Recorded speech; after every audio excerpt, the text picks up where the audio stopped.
आइए स्टूडेंट्स, आज हम एनसीईआरटी की कक्षा 6 की पुस्तक के महत्वपूर्ण नोट्स हैं उन पर चर्चा करेंगे और ये अपने रीट एग्जाम के लिए बहुत ही ज़्यादा महत्वपूर्ण होने वाले हैं। तो आइए हम अपना टॉपिक शुरू करते हैं। और सबसे पहले अध्याय फर्स्ट है क्या, कब, कहाँ और कैसे। तो इसमें शुरू करते हैं कि वर्तमान बिहार को प्राचीन काल में मगध के नाम से जाना जाता था। पांडुलिपि क्या है? हाथ से लिखी हुई जो पुस्तकें हैं उनको पांडुलिपि कहते हैं। पांडुलिपियां हैं वो ताड़पत्र और भोजपत्र थे उन पर लिखी जाती थी। ईस्वी संवत का प्रारंभ ईसाई धर्म के प्रवर्तक ईसा मसीह के जन्म की तिथि से होता है। कृषि का आरंभ लगभग 8000 वर्ष पूर्व माना जाता है। गंगा घाटी का नगर जो कि मगध का बड़ा राज्य था, गंगा घाटी का नगर है, इसमें 2500 ईस्वी पूर्व में जो क्या था, मगध का बड़ा राज्य था। अब अपना दूसरा चैप्टर शुरू होता है और वो क्या है, खाद्य संग्रह से भोजन उत्पादन तक। पूरा पाषाणिक पुरास्थल, भीमबेटका, कुरनूल गुफाएं, होसंगी। नवपाषाणिक पुरास्थल कौन कौन से हैं? बुर्जहोम, मेहरगढ़, हल्लूर, महागड्डा और चिरोद हैं। महापाषाणिक पुरास्थल हैं उनमें है ब्रह्मगिरी आदि, चंदलूर हैं। भीमबेटका मध्य प्रदेश में नर्मदा नदी के किनारे पर स्थित है। पुरास्थल उस स्थान को कहते हैं जहां औजार, बर्तन और इमारतों जैसी वस्तुओं के अवशेष मिलते हैं। कुरनूल गुफा है वो आंध्र प्रदेश में है और उसमें राख के अवशेष मिले हैं। आरंभिक काल में ही पूरा पाषाण काल कहते हैं, या आरंभिक काल को ही क्या कहते हैं? पूरा पाषाण काल कहते हैं। पूरा पाषाण काल को कितने भागों में बांटा गया है? 3 भागों में बांटा गया है। सबसे पहले आरंभिक, फिर मध्य और फिर आता है उत्तर पूरा पाषाण काल। मध्य पाषाण काल है मेसोलिथ 12,000 से लेकर के 10,000 साल पहले। लघु पाषाण काल को हम कहते हैं माइक्रोलिथ। नव पाषाण काल की शुरुआत 10,000 साल पहले से मानी जाती है।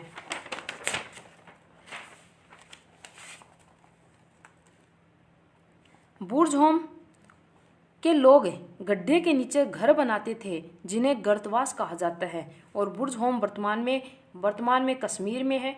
मेहरगढ़ ईरान जाने वाले रास्ते बोलन दर्रे के पास का स्थान है। मेहरगढ़ संभवतः वह स्थान है जहाँ के स्त्री पुरुषों ने इस इलाके में सबसे पहले जो गेहूं उगाना और भेड़ बकरी का पालन करना सीखा था। मेहरगढ़ से आयताकार घरों के अवशेष भी मिले हैं तथा प्रत्येक घर में 4 या इससे ज्यादा कमरे हैं। मेहरगढ़ की कब्र से मृतक के साथ में बकरी को दफनाने के साक्ष्य भी मिले हैं।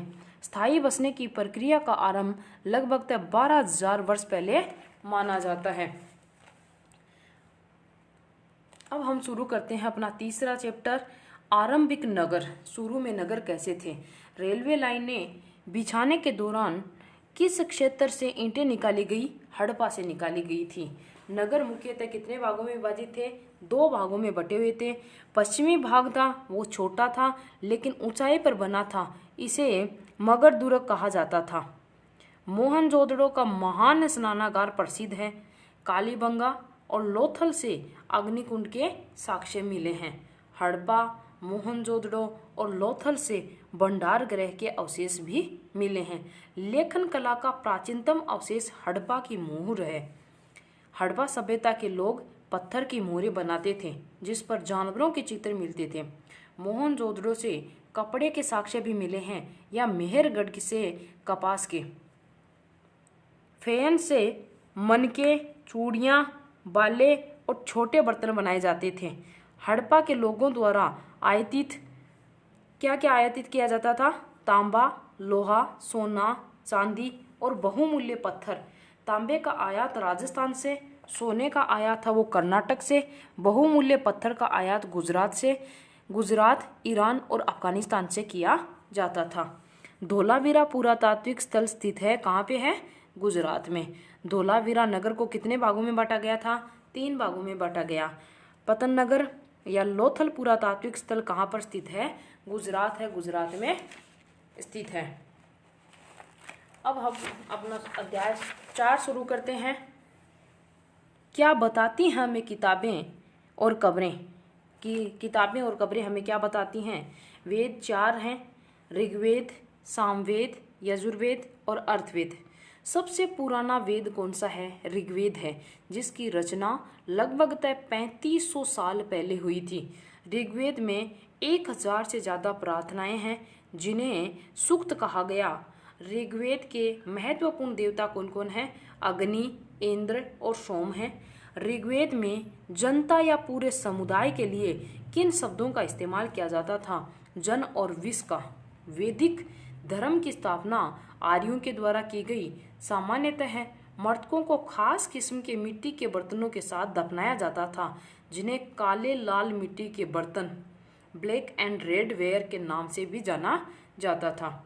ब्रह्मगिरी की एक कब्र में 33 सोने के मनके और सेक पाए गए।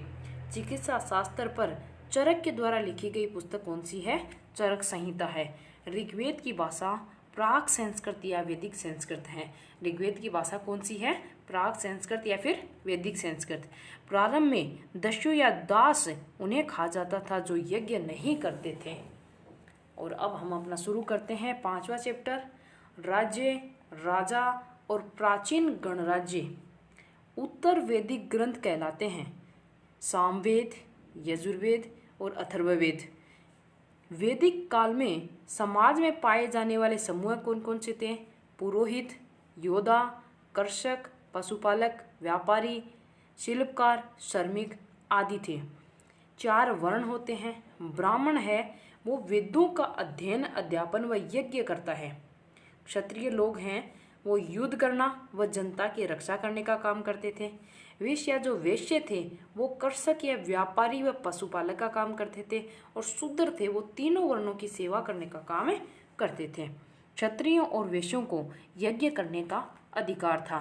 जनपद का शाब्दिक अर्थ होता है जन के बसने की जगह, यानी कि लोगों के बसने की जगह है। महाजनपदों के समय की प्रचलित मुद्रा या सिक्के क्या थी? आहत सिक्के थे। महाजनपद काल में कृषकों से लिया जाने वाला कर था उसे हम भाग कहते हैं, और भाग है वो उपज का 1/6 लेते थे। मगध के शक्तिशाली शासक बिंबिसार व अजातशत्रु थे। अजातशत्रु के पुत्र उदयिका ने सबसे पहले मगध की राजधानी पाटलिपुत्र की स्थापना की। मगध की राजधानी वैशाली। अन्य कौन कौन सी थी? पाटलिपुत्र व राजगृह हैं। अब हम अपना शुरू करते हैं अध्याय नंबर 6, नए प्रश्न नए विचार। बौद्ध धर्म संस्थापक गौतम बुद्ध का बचपन का नाम क्या था? सिद्धार्थ था। बुद्ध का जन्म कब और कहाँ हुआ? बुद्ध का जन्म 563 ईस्वी में लुम्बिनी में हुआ। बुद्ध क्षत्रिय थे तथा शाक्य नाम एक छोटे से गण से संबंधित थे। बुद्ध को बोध गया में पीपल के वृक्ष के नीचे ज्ञान प्राप्त हुआ था। प्रथम उपदेश है वो सारनाथ में दिया और इनकी मृत्यु है वो कुशीनारा में हुई थी। उपदेश की भाषा थी वो कैसी थी? प्राकृत भाषा थी। उपनिषद का शाब्दिक अर्थ होता है कि गुरु के समीप बैठना। उपनिषद का शाब्दिक अर्थ क्या होता है? गुरु के समीप बैठना। अब दर्शन और उनके संस्थापक कौन कौन हैं? तो वैशेषिक इनके संस्थापक हैं ऋषि कनाद। न्याय दर्शन के जो संस्थापक हैं वो हैं गौतम। सांख्य दर्शन के हैं वो कपिल। और योग दर्शन के संस्थापक पतंजलि। पूर्व मीमांसा है उस दर्शन के कौन हैं? जैमिनी। वेदांत या उत्तर मीमांसा के हैं व्यास हैं। जैन धर्म के 24वें व अंतिम तीर्थकर कौन थे? वर्धमान महावीर थे। महावीर स्वामी का जन्म 599 ईस्वी पूर्व में वज्जी संघ के लिच्छवी कुल के क्षत्रिय परिवार में हुआ था। महावीर स्वामी द्वारा दिए गए उपदेश की भाषा कौन सी थी? प्राकृत भाषा थी। वर्तमान रूप में उपलब्ध जैन धर्म की शिक्षाएं लगभग 1500 वर्ष पूर्व गुजरात में वल्लभी नामक संस्थान पर लिखी गई। संघ में रहने वाले बौद्ध भिक्षुओं के लिए बनाए गए नियम किस ग्रंथ में संग्रहित किए गए हैं? विनय पिटक है उसमें संग्रहित किए गए हैं। काले गुफा कहाँ स्थित है? महाराष्ट्र में स्थित है। अब हम अपना शुरू करते हैं अध्याय नंबर 7 और इसमें क्या है? एक अनोखा सम्राट जिसने युद्ध का त्याग कर दिया था वो कौन सा था? सम्राट अशोक के दादा चंद्रगुप्त मौर्य 322 से लेकर के 298 ईस्वी पूर्व इनका काल था। अशोक का शासन काल 268 से लेकर के 232 ईस्वी पूर्व था। अशोक बिंदुसार का पुत्र था। चाणक्य की पुस्तक है, कौन सी है? अर्थशास्त्र। अशोक के साम्राज्य की राजधानियां कौन कौन सी थी? पाटलिपुत्र, उज्जैन और तक्षशिला थी। नजराना क्या है? नजराना एक कर था जो अनियमित रूप से लिया जाता था। चंद्रगुप्त के दरबार में सेल्यूकस निकेटर का राजदूत कौन था? मेगस्थनीज था। पाटलिपुत्र विशाल प्राचीर से घिरा हुआ है, विशाल प्राचीर से घिरा हुआ था जिसमें 570 तो बुर्ज थी और 64 द्वार थी। अशोक के ज्यादातर अभिलेख प्राकृत भाषा और ब्राह्मी लिपि में हैं। प्रसिद्ध कलिंग युद्ध कब हुआ? 261 ईस्वी पूर्व में हुआ। अशोक के शासनकाल के 8वें वर्ष में कलिंग का युद्ध हुआ था। अशोक ने कलिंग विजय के पश्चात धम्म की नीति अपनाई। अशोक द्वारा नियुक्त अधिकारी जो जगह जगह जाकर धम्म की शिक्षा देते थे उन्हें क्या कहा जाता था? उन्हें धम्म महामात्र कहा जाता था। मौर्य वंश का अंतिम शासक कौन था? बृहद्रथ था। सेनापति पुष्यमित्र शुंग द्वारा मारा गया था। बृहद्रथ किसके द्वारा के मारा गया? सेनापति जो पुष्यमित्र थे, पुष्यमित्र शुंग है, उनके द्वारा मारा गया। मौर्य वंश के बाद किस वंश ने शासन किया?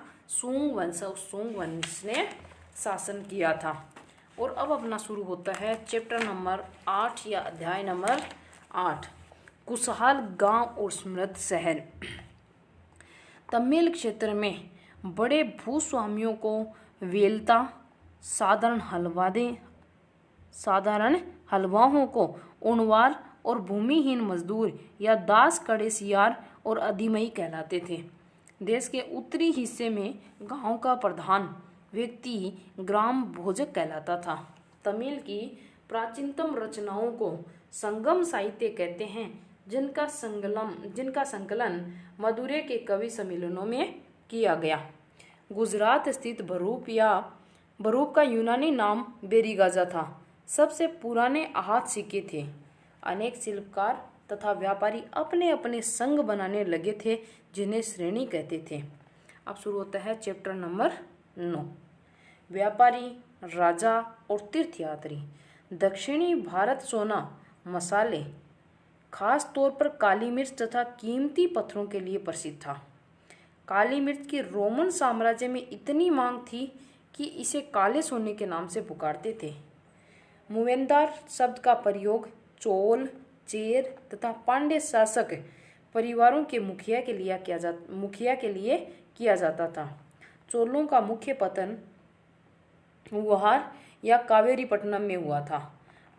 जो पांड्य थे उनकी राजधानी मदुरै थी। सातवाहन शासक का सबसे प्रतापी राजा गौतमी पुत्र सातकर्णी था। रेशम बनाने की तकनीक का आविष्कार सबसे पहले चीन में हुआ था। सिल्क रूट पर नियंत्रण रखने वाले शासक कौन थे? कुषाण थे। सबसे पहले सोने के सिक्के जारी करने वाले किस वंश के शासक थे?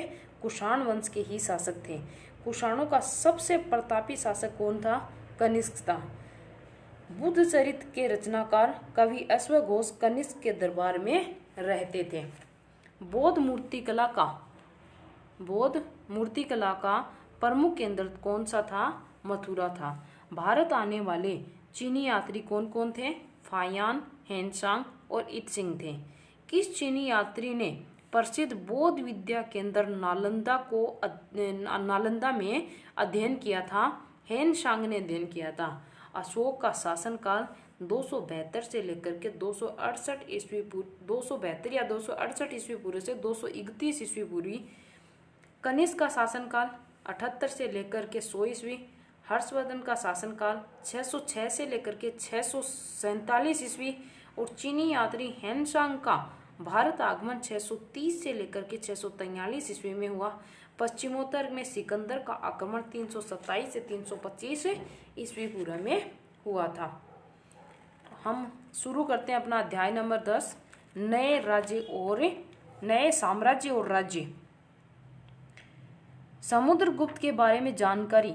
इलाहाबाद में अशोक स्तंभ पर खुदे एक लंबे अभिलेख से पता चलता है। इसकी रचना समुद्रगुप्त के दरबार में कवि व मंत्री रहे हरिशेन द्वारा एक काव्य के रूप में की गई थी। प्रशस्ति का शाब्दिक अर्थ है प्रशंसा।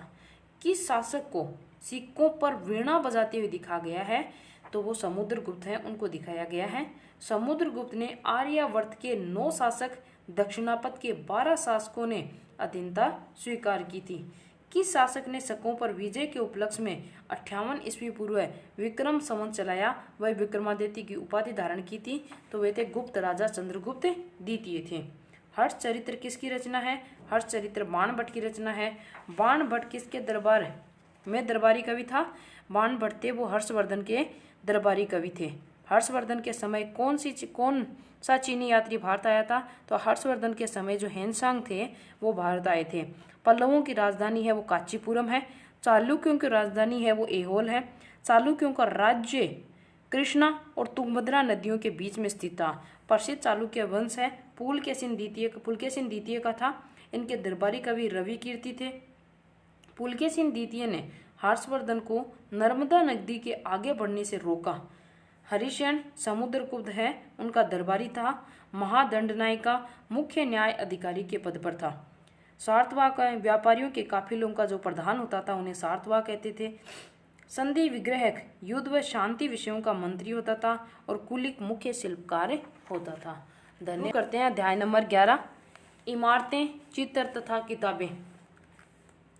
कांसा मिश्र धातु है और यह किससे मिलकर बनी होती है? तांबा और टीन से मिलकर के बनी होती है। लौह स्तंभ स्थित है, कहाँ पर स्थित है?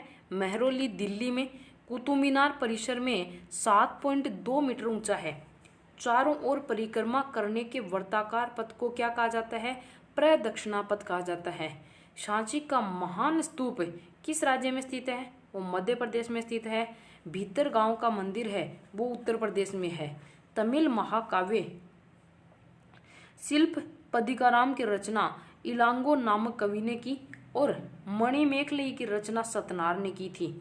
आर्यभट्ट ने संस्कृत में आर्यभट्टियम नामक पुस्तक लिखी थी। कागज का आविष्कार करीब 1900 साल पहले काई लुन नाम के व्यक्ति ने चीन में किया था। धन्यवाद। अगर आपको हमारा कंटेंट पसंद आया है तो आप हमारे चैनल को लाइक और सब्सक्राइब जरूर कीजिए ताकि आपको आगे से आगे ऐसे ही बेस्ट नोट्स हैं वो मिलते रहें। धन्यवाद।